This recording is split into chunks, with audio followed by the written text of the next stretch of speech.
August 8th, 2017. If we could all stand and pledge allegiance to our flag. I pledge allegiance to the flag of the United States of America and to the republic for which it stands, one nation, under God, indivisible, with liberty and justice for all. Thank you. I'd like to briefly go over the agenda for this evening.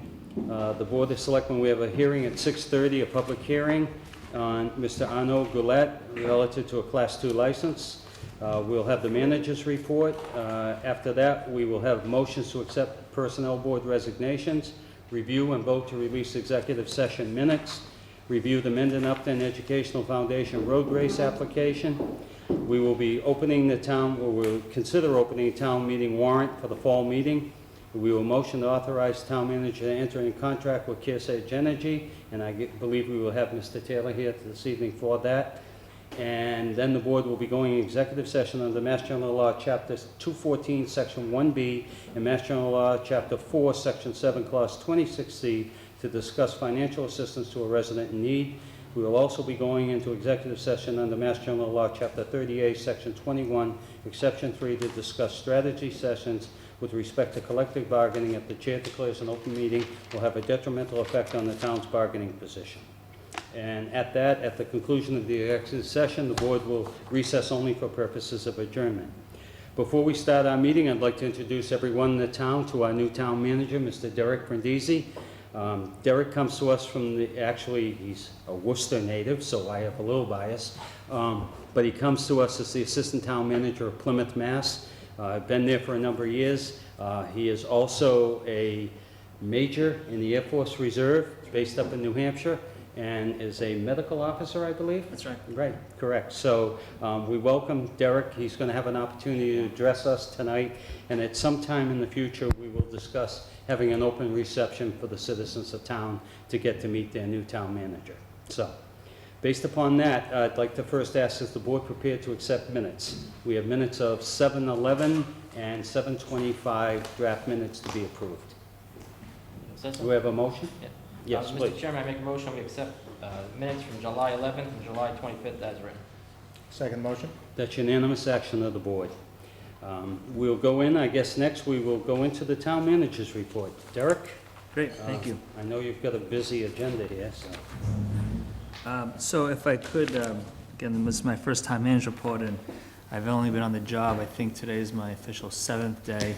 I have to say, though, and I was sharing this story earlier in the day, that my first 6 months, town of Plymouth, 60,000 people, $225 million budget, and I remember the town manager asking me about 6 months into it, said, so how do you like it? And I told her, I said, I'm bored. I'm really bored in this town.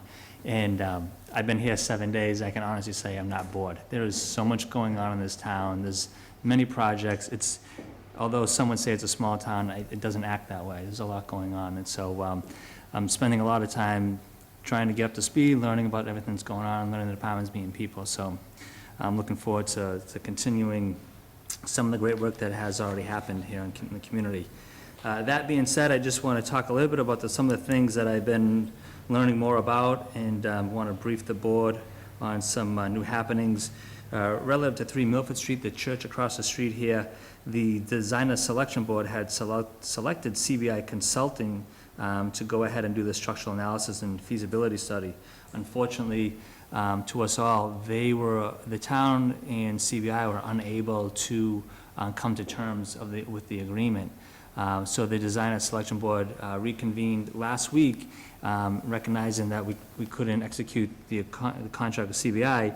They moved on to the next choice, which happened to be MKA Consulting, who was also the same consulting firm that helped design and remodel this building here. So the committee felt very comfortable with them, given the success that they had. And unfortunately with MKI, they had already accepted a couple of projects, so they declined the offer. They did say that they could work with the town come November to go ahead and do the structural analysis of 3 Milford Street. So I guess we have a couple of things in front of us we really need to consider. We could have 3 options. One, we could put the RFQ back out there and see if we can get a couple architects firms to resubmit. That's one option. That's going to take some time. It's usually a 30-day RFP process.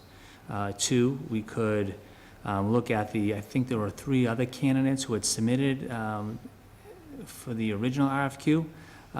They were not interviewed, so that is another option. We could bring them in for interviews.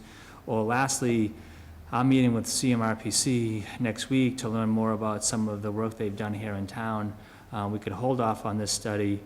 We could potentially build 3 Milford Street into a much larger study about a master plan in this district, creating a business district, and see how 3 Milford Street would fit into that. So those are the 3 options that we're currently considering. Certainly would be willing to hear others' thoughts on that as well. If you don't have any questions on that, I'll move on to the next item. We'll revisit it, yeah. Okay. You go through, sure. Sure, so Kiwanis Park, many may have heard, the beach had to be closed over the weekend, and it's still closed as of today. It had high bacteria counts and the water quality. Unfortunately, that's typically a 24-hour process to submit a sample and get the results back. For whatever reason, the laboratory we're working with, they require 48 hours. And so that's unacceptable. Worked with the health department today. They also agree that that's unacceptable as well. And they're gonna be looking to try to find another vendor that would help us reopen the beaches in the future if this were to happen yet again. Since we're on Kiwanis Park, we started the ADA transition plan. We had a consultant come in from the Center of Living and Working, met with Andrew, our rec director, on Saturday to start that process. The good news is again, and this isn't official yet, but what they're suggesting is the walkway that I guess really started opened the concerns about the park not being ADA compliant. They had stated that they had done measurements with their level, and that walkway is meeting grade, so it's compliant. They're saying right now with the Architectural Access Board. So the good news is we don't believe we have to regrade that entire walkway. However, we will still have to put up the handrails and cut in a landing in the middle of that walkway. So that's good news. The DPW director said that alone, that project just went from $35,000 down to $15,000 in repairs. So that's some good news. But again, the full ADA transition plan won't be complete until the end of this month, which will again look at all the programs, policies, and all the infrastructure needs for that entire area. As far as Public Works, the Fisk Street Bridge has been completed. It's not going to reopen until the end of August.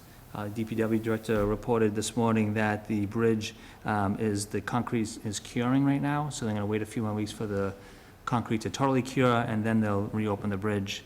The Brooks Street water main project, the water main has been completed. It's been chlorinated and pressure tested. This week and next week, they'll be connecting the laterals to the homes. Once that's connected, then they'll do a full reclamation of the street. Hoping to have that project wrapped up the later part of August, early September. But that's going on very well, and I think many of you have heard that project was completed by our DPW personnel, so great work on their part. Police Department, 2 police officers are just finishing up their field training program and hope to join the ranks in the next couple of weeks. And then the chief is also in the process of hiring a 3rd officer, hopefully by the end of August. Last 2 items I have, the fire chief submitted the memo that I've attached below the town manager's report. He's basically informing the board that we have been maintaining a air light truck for the last few years down at the station. It's actually owned by District 7. It's no longer necessary, it's no longer needed that we should maintain that vehicle. It's costing us both $4,500 in maintenance fees each year. It's costing us manpower and salaries and wages. The district doesn't bear the burden of those costs. We use the truck mostly in the past to fill up our air bottles. We no longer need that. Apparently, according to the chief, we have new bottles that were purchased with a grant a couple of years ago. So he would love to, and would love to start the conversation with District 7 to move that truck back to District 7, have them redeploy at a station somewhere else throughout the region. So if the board chooses so, we'd like to move forward with that as well. And then last, we had a meeting this morning with the department heads this morning, and it was raised by a few officials that the parking lot on the side of the building, which Warren Street runs through, has posed significant public safety concerns to the pedestrians. In fact, a few town hall staff members have noticed that individuals parking across the street, trying to navigate their way across the parking lot, there's been a couple of near misses, folks coming off of 140, hooking that right. They're not slowing down. Typically, they don't realize they're actually driving through a parking lot, per se. So they're just requesting the board consider, and both chiefs endorsed this recommendation, consider closing off that street for throughput access. Okay, very well done. If we could go back and revisit these as a board to have some discussion. Our hearing's at 6:30, so we have some time. And there's one other we'd like to discuss in the marijuana laws, which you and I had conversation about. Milford Street, we have a number of options here. We have one of the members of the committee, I believe maybe the chair in the room. But this leaves us a few options. The recommendation of the town manager is to go to Central Mass Regional Planning. They have already done extensive work on our downtown area for multi-use, both residential and commercial, and complex to enhance the downtown area. And it's town manager's request to go forward with Central Mass and see if they can come in and do a more in-depth analysis and possibly come back with some findings on that. I think one of our problems is our timeline is restricted to make the October town meeting to go out for another RFQ and get that done. So maybe we can get the resources done from this. And I don't know if my colleagues have comment on this. Gary? Did you say there was one more firm that we could reach out to? Or? From what I understand, there were 2 or 3 other firms who had submitted as part of the original RFQ process. There were 4 others. We received a total of 6 proposals, and we ranked them, and we decided to interview the first 2, and that's the situation we ran into. The first one, we couldn't come to contract agreement, and the second one is taking on other work and can't get to us until November. So our dilemma is time and respecting the review of the committee that was assigned the feasibility, the initial evaluation. They obviously didn't recommend the others, so, I mean, as to the qualifications, so. You have any comments, Steve, on this? Well, I guess I'd be curious to see what the committee would like to do. Myself, I think CMPR is probably the best way to do it, only because I think that whole block really does need to be kind of redesigned and put some vision towards that. But I guess I'd be curious to see what their confidence would be in the other firms that bid the project. So I guess that would be my only other question. How far out are they?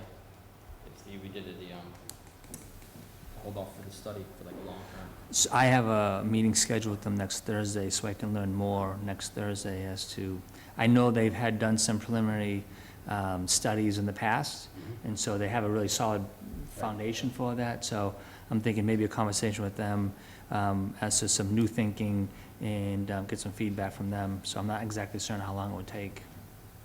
Could I recommend that the town manager go forward with CMRPC and see where that is?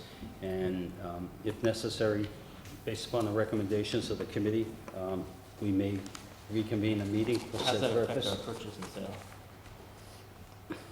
Well, we still have till October, so. Okay. We have a question, I think, someone.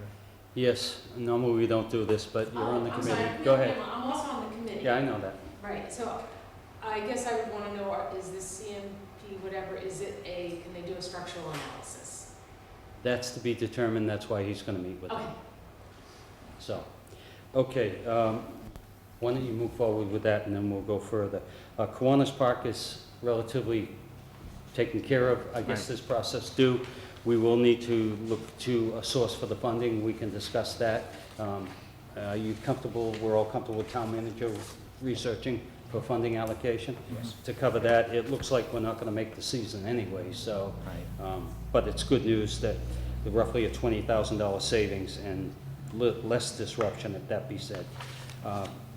The Public Works, congratulations to them. There's considerable cost savings, plus it's always great for training purposes to have our town do that. The police officers we're all set with. The one that really triggers is the closing of the street next to the town hall.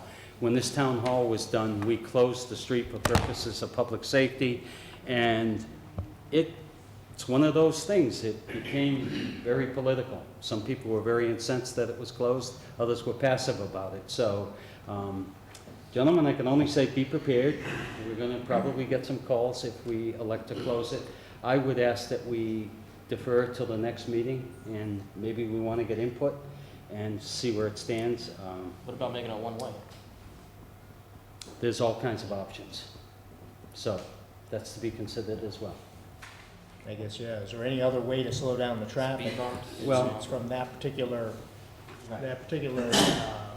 distance traveled on 140, so I guess is there any other way to slow down the traffic? This was a recommendation to public safety officials in town, so I think we need to address it. But if we defer it till the next meeting, that gives us time to review it, get inputs, ask questions, and maybe seek other solutions.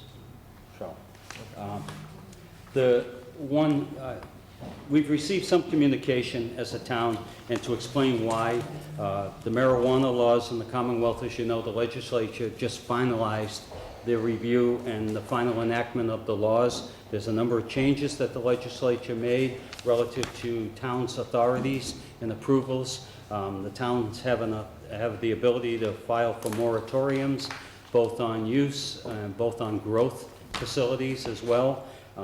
The town also has taxation levels that have changed.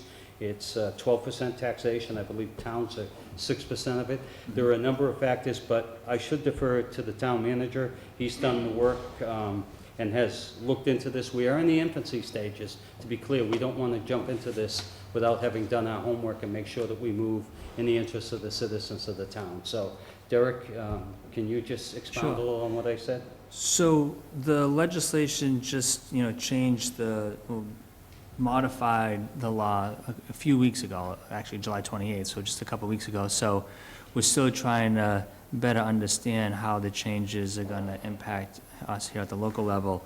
In the past, though, it required, and the law really was not clear the way it was written.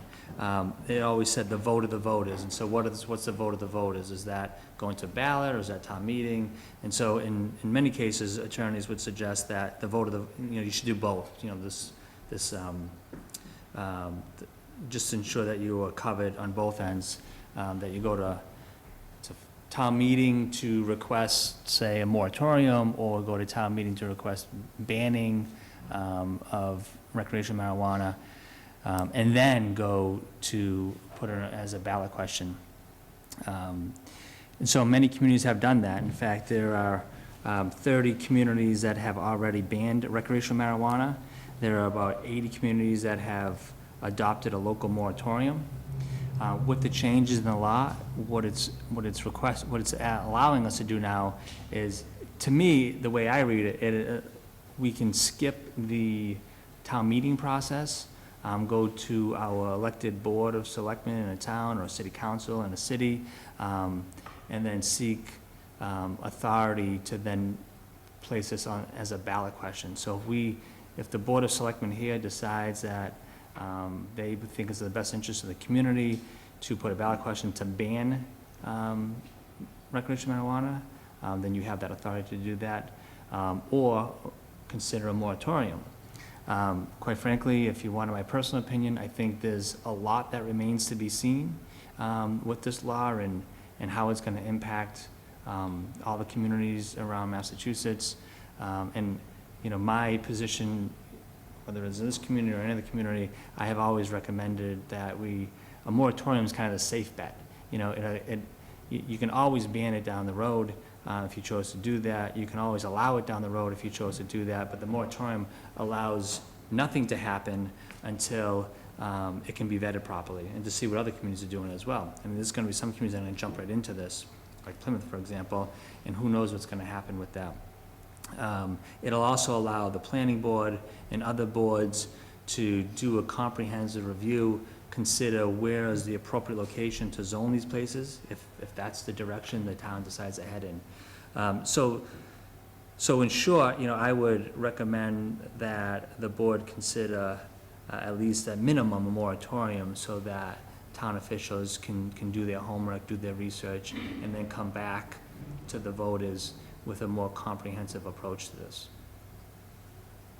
Okay, gentlemen agree, so we'll take this up at our next meeting, because obviously this law was passed right after our last meeting, so we haven't had time to really absorb this, and again, this is a pretty big decision to move forward with. And I think we need to have, if we talk about a ballot question, we'll need to communicate with town clerk as to timing and issues such as that, so cost factors, so on. Agreed? Yes, sir. And the final one is the vehicle for the fire department. Again, I'd ask, I have less knowledge on this. Certainly, Gary, you have more knowledge as being a firefighter. It's the chief's recommendation. Based upon his recommendation, I don't have a problem, but I'll defer to my board members. Oh, I have to agree with the chief. I think with him replacing the Cascade bottles, he has the capability of filling his air bottles, but I know down in the future that system will need to be replaced, and that could be about 20,000, if not more. Really? Yeah. But this vehicle is no longer, Needed. No? yeah, okay. Yeah, and from a labor standpoint, if we're staffing it and we're maintaining it and housing it, I think it makes good sense to move it down the road and get out from under it, so to say. So, just so we're clear on policy, can I have a motion to authorize the town manager to accept the removal of this vehicle to the fire department? Mr. Chairman, I make a motion, we authorize Derek to remove Rescue 2 from the town's fleet. I second the motion. That's unanimous action of the board, thank you. Thank you. Okay, anything else, Derek? No, not at this time. Wait till next week, there'll be more. I'm sure. There certainly will. We have a couple of other things to go, but in the end, we have 7 minutes. I don't see the applicant for the Class 2 here yet. Was he duly notified, Sandy? Yes, he's emailed. He acknowledged? He did not confirm an email. Okay, well, we'll see how this plays out then. He was sent a certified mail. Okay, thank you. Okay, we have appointments and acceptance of resignations. For the Personnel Board, we have 3 members on the Personnel Board that have resigned, and to effect that, we need to accept their resignations with regret. Are we prepared to do that? Yes, sir. Gary, please. Mr. Chairman, I make a motion, we accept the resignations of Debbie Amarelli, Dave Scribner, and Bob Carnegie. Second the motion. For clarity, that's from the Personnel Board, and thank you for your service. It's with regret that you've resigned. The board also has an application for a road race. Mendon Upton Educational Foundation wants to hold a road race in Upton. The board has the information on this, and I'll just bring it up so it's clear as to date and... Okay, this road race is to be held Sunday, October 29th from 10 a.m. to 12 p.m. They have met all the requirements. There's roughly 100 people that will be in the race. The roadway is to be marked. Certain parameters and requirements such as spraying colors and other things are not going to take place. There are certain regulations. They do have met all the regulations, including liability disclaimers and so forth. Does the board have any questions relative to this? I just didn't see anything from the police chief. We can make the motion subject to the approval. They've all signed off. They have signed. Oh, They have. okay. I didn't see it. All right, so we have the approval of fire and police, so, Gary, Mr. Chairman, I make a motion, we authorize Nipmuc High School, this is the location. The Mendon Upton Educational Foundation, the road race on October 29th from 10 a to 12 p. Second the motion. that's unanimous action of the board. Okay, I've got 6 minutes left, so we've got some in-depth discussion, so here's our applicant, so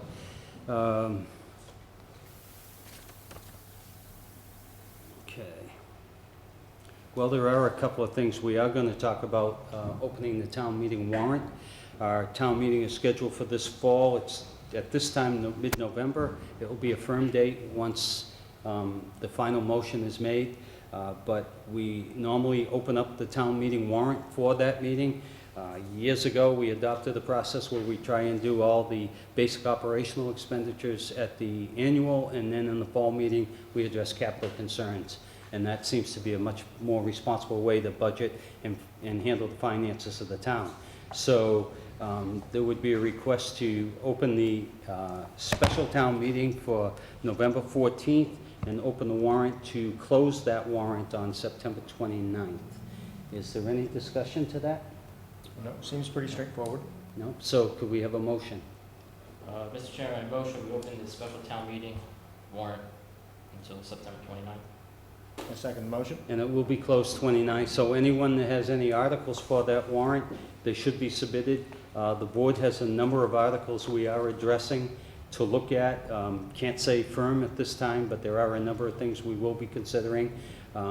We have an article proposed for reconsideration of the holding of our annual town meeting and our election, to move those so that the elections take place after the town meeting. There's been a number of concerns that it's more deliberate and more beneficial to the town to have the selectmen that are going out of that term to be at that town meeting. Also, we have a consideration, as we discussed, for a number of capital items as well. And there could be many, many more. At this point, it's too early to say. So I have 2 minutes to go, but Mr. Goulet, it's pronounced. Why don't you come up here and we'll start the process. I think it's fair to say my watch now says 6:30. So I'd like to open the hearing, and Mr. Chairman, if I may? yes, I must recuse myself from the meeting. I'm a Class 2 license holder in Upton, so okay, I Thank need you. to step up. accepted as recused from the meeting. Okay, I would just like to read that a certified mail was sent out on July 13, 2007 to Mr. Arnaud Goulet of Upton Truck and Auto on 1 Milford Street, Suite C, Upton, Mass. Notice of hearing. Dear Mr. Goulet, on Tuesday, August 8, 2017 at 6:30 p.m. in the Selectmen's Meeting Room, Upton Town Hall, 1 Main Street, Upton, Massachusetts. The Upton Board of Selectmen, acting as town's licensing board, will hold a show cause hearing concerning a Class 2 license exercised at the premises located at 103 Milford Street, Upton, Mass. The board has been informed that you have been operating in violation of the terms of your present license. Specifically, you exceeded the number of allowed cars for sale on your premises. You are requested to attend the hearing. You will be given an opportunity to be heard and to introduce evidence. You may be represented by counsel if you so choose. You are hereby informed that in the event that the allegations are proven, the board may consider modification, suspension, revocation, or cancellation of the license. Upton Board of Selectmen, acting as the licensing board, signed Robert T. Reed, Town Manager. Good evening. Thank you for coming in. Good evening. How are you? How are you, gentlemen? As the notice is clearly stated, there is a concern that you have exceeded the number of cars that were originally authorized in the Class 2, and I sat in on those, as did my colleague, Mr. Doherty, and through that process, we were very specific as to the number of cars, to the point that we all went up there and visited your location to ensure that it was the right amount, and now we're being told that you've exceeded that. So I would give you an opportunity at this time to cite your case and before the board for our consideration. All right. So what I'm confused about is, before I was served the letter, I met with the Upton Police. They came to my lot. They surveyed my lot. He says, how many cars do you have here? I said, about 30, 32. He says, that's what I count, 32 cars. Thank you, have a good day. My license is a 40-car license, so I don't understand why I'm even called here tonight. But the other thing that I think that happened was, and I'm not sure if he's totally, has been changed now for the town manager, but me and Bob Reed, we never saw eye to eye. I took a while to come down here after I had my meeting with what I had with vacations and things that I had planned. So I got the new license when I came down here. I just didn't physically come down here and pay for it. So when the police came, my old license was hanging up, but the police had my current license, which I have now in my possession, hanging up in my office. I had the check written out since May, but I didn't turn it into Bob until last month. So that might have been my mistake, and maybe that's what why Bob Reed sent me that letter, but him and I had some words on the phone, and I think that's what fueled this. But, I mean, my lot right now, I only have 26 cars up there, so again, I'm still not sure why I'm not exceeded by 40 cars. All the cars that I have for repair are in my plans that I have, they're up front for sale. The last meeting that we had, we discussed that the town and the board were gonna be visiting the bylaws about cars that I have for repair and other general repair shops that have for repair, and that my general repair lot and my dealer's license and the allotted cars that I have for sale, and we didn't talk about it last time because you guys said that you weren't gonna blend them together. That's basically how it is. I mean, if you're asking me if there's more than 40 cars on my premises, yes, there is. But I have cars that I repair daily. Some cars get towed in, some cars are there for total restoration, some cars need longer time than others, but any vehicle that I have for sale have the warranty information in them. They are posted and they're clearly up for sale, up and running. Any of them can be test driven, and they're there for sale. But as of even today, I have 26 cars for sale up front. And that's the only thing. I think this was fueled by me and Mr. Reed's last conversation that we had on the phone. Gary, do you have a comment? Just curiosity, why did you take so long to bring the check in if you've had it written out? I had a 2-week vacation planned with the family. I just got back from the Mecum auctions in Pennsylvania. I don't know. Honestly, I don't have a good excuse for it. I apologize for not promptly getting here. All the information that I needed with my insurance and everything, that was all in the following week. The only thing I didn't do was pay the $273. And to go into it a little bit more, and I'm not sure how, I've never met you, sir, but I don't know how our conversation would go, but when I just called, and when I talked to Sandy on the telephone, she informed me that it was $273. That includes the license and the ad, and that's all that I heard. Now, when I initially started this process, I get a pamphlet, it tells me everything, it's numbered, it tells me everything that I'm gonna need, everything that's required, the paperwork that I'm gonna have to send out and pay for. So the conversation that I had with Mr. Reed on the phone was, well, Bob, how come it's $273? If I've already paid for my dealer's license once for 2017, I'm still dealer number 8 in the town of Upton. I'm not obtaining a new license, I'm just amending my license. So I said, well, how come I have to pay another $200 if I've already paid the $200 for the first of the year? And then I said, and what's the $73? Is the $73 the ad that I'm adding, another 20 cars to my dealer's license? He says, these are all the questions that you should have asked before. If you couldn't afford to pay for it before you started this process, you should have never started the process. That's how our conversation went. It ended with a few choice words, and I still don't have the answer. I don't know why I'm paying for the license twice. But I paid for it. The ad, he told me the advertising. I thought he meant the ad, like adding it to the license, but I guess when he abbreviated ad meant advertising, telling people that I'm having a town meeting. So I said, well, it's $73, and do you advertise in the paper? Because it's usually, I paid for all the letters to the abutters. I paid for all the stuff, so I was asking them what were the fees, and I just couldn't get a straight answer out of them. And I think that's why this letter was written by him before he retired.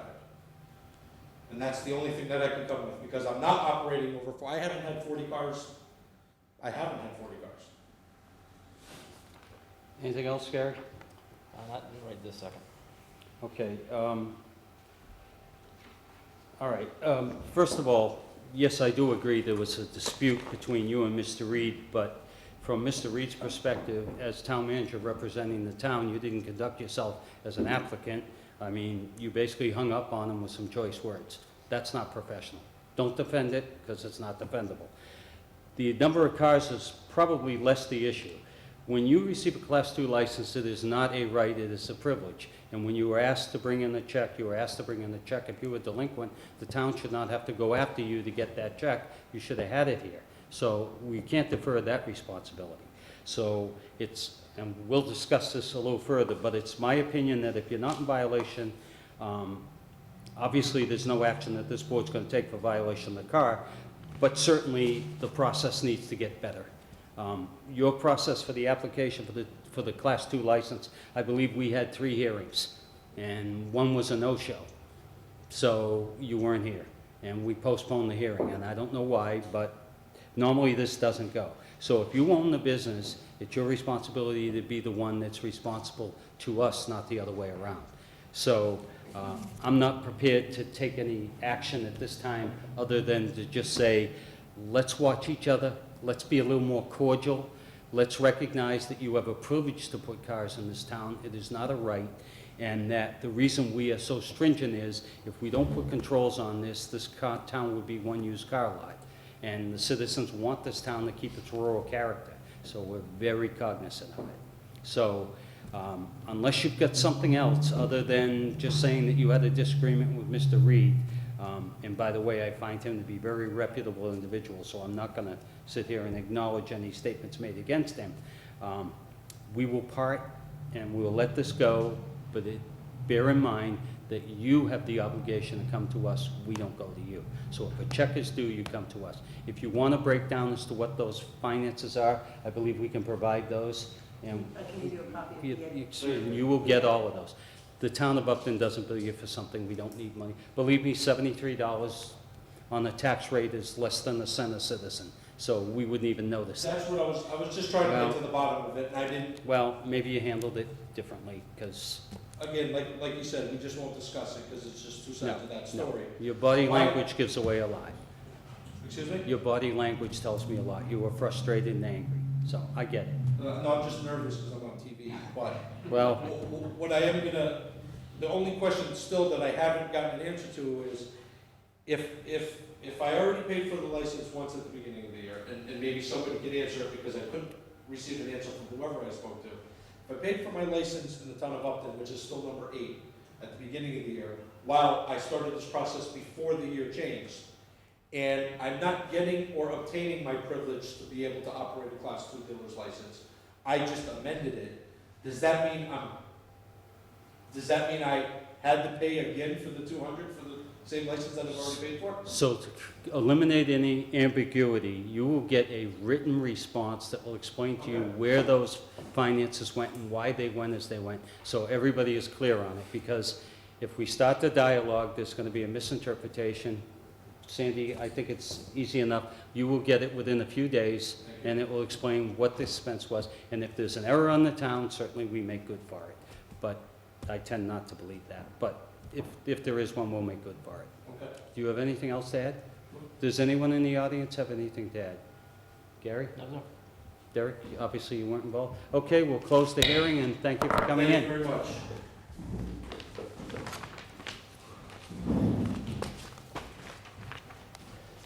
Okay. Could we ask our other selectmen to come back and get warm? By the way, that door has to stay open for open meeting laws. We can't close it. That's all right. It's just noisy. Yeah, it's nice and comfortable in here.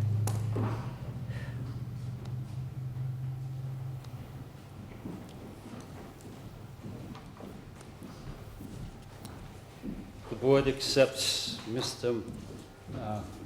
Metellian it is. I slipped, and you know whose name I was going to say.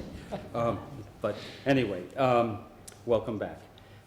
Next on our agenda, annually, the Board of Selectmen, and it is a requirement that we review our executive session minutes, and by law, we release those. We hold some because of the nature of them, but it is more because they are still in process. So if we have litigation with someone and it's a year ago, we still do not release those minutes until it is closed, probably a year after. We have actions in here from awards to needy people, to litigations, to whatever. So out of respect for the process, we hold back. We have here, going back to 2012, the ones were released, and believe me, we have a lot of executive sessions. So I would ask Gary, I think we're starting in the 100-somethings. I think around 160, Okay, that's what it looks like. page 10. Page 10. So Gary, I think the best way, and Steve, speak up if you see something that you disagree with.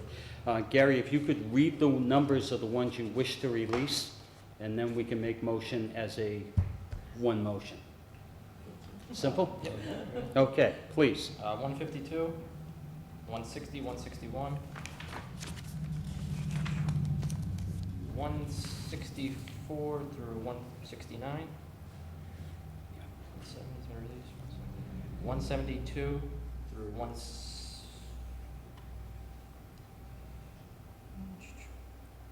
177? Correction, did you say 170, 78? I was just rereading that one. I think it's union principal. It's just the contract negotiation. Yep, from okay, 2 years so ago. to 178, yeah. So hold on 171? Hold on. You want to include 178? Well, we'll go crazy if we all start. I didn't know if you named it. No, you, Where were we at? 172 through 172 through 178. Sorry. correct.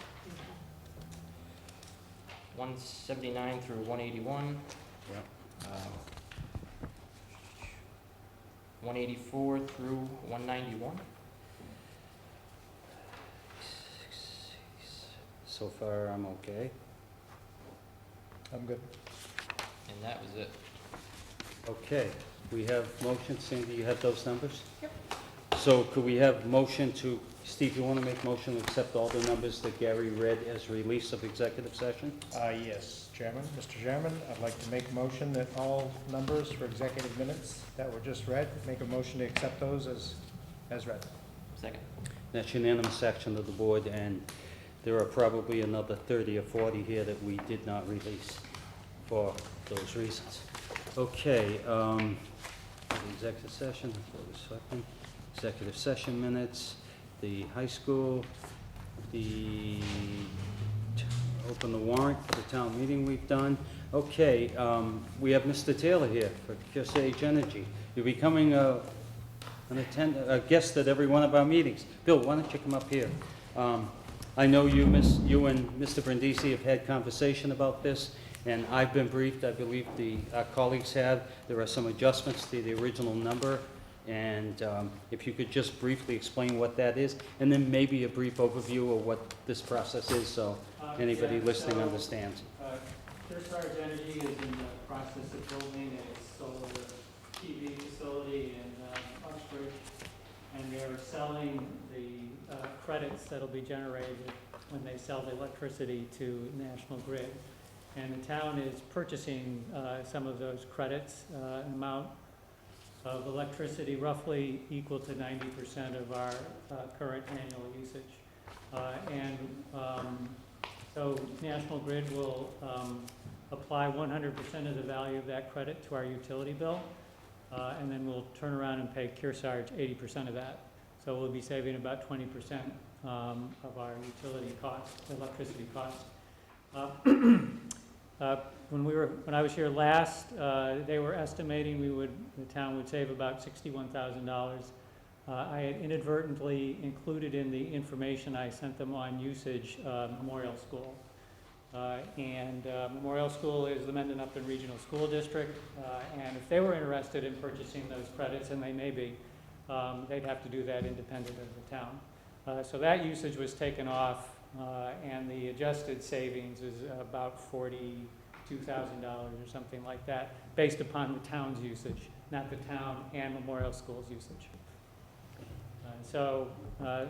Like I said, that's essentially what will happen is the credits will be applied to our bills by National Grid on the basis of information we'll send them, and then Kearsarge will bill us for their portion of that.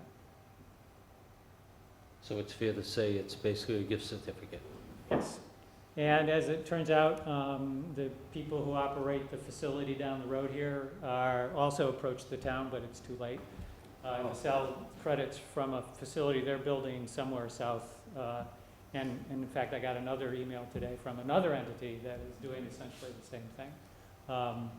The school, and also by way of information, the school has already entered into a couple of purchase agreements. They may be interested in purchasing the Kearsarge credits because apparently one of the facilities that they were going to buy from, there's some question about whether or not they'll be able to get, basically be able to sell the electricity generated back to the national grid because there's caps. And if that's the case, then that facility won't get built and they'll have some interest in what we've been talking about with Kearsarge. Very good. Derek, do you have any comment on this? I know you jumped in on it, but. Well, yeah, so I jumped in probably towards the latter end of this process. My role right now is just trying to work with our counsel from Copeland and Page, who is trying to review the agreement that has been sent to us by Kearsarge. We've kind of had a little bit of a hang-up with our attorneys and their attorneys.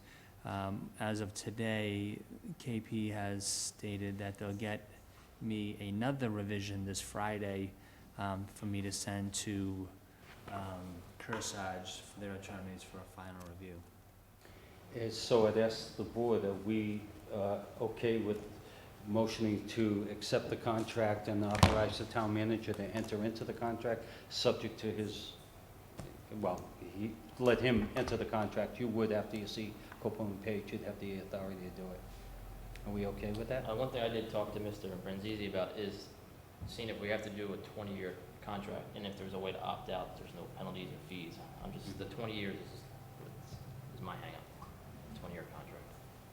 Bill, is there an opt-out clause? I don't know, I have to check the contract. There are some options for us to turn around and in effect, transfer the credits to another entity. So they'd be responsible for the payments. So there is that, and there are definitely some opt-out, or not opt-out, but there's ways we can terminate the contract based upon their Kearsarge's performance and the performance of the facility.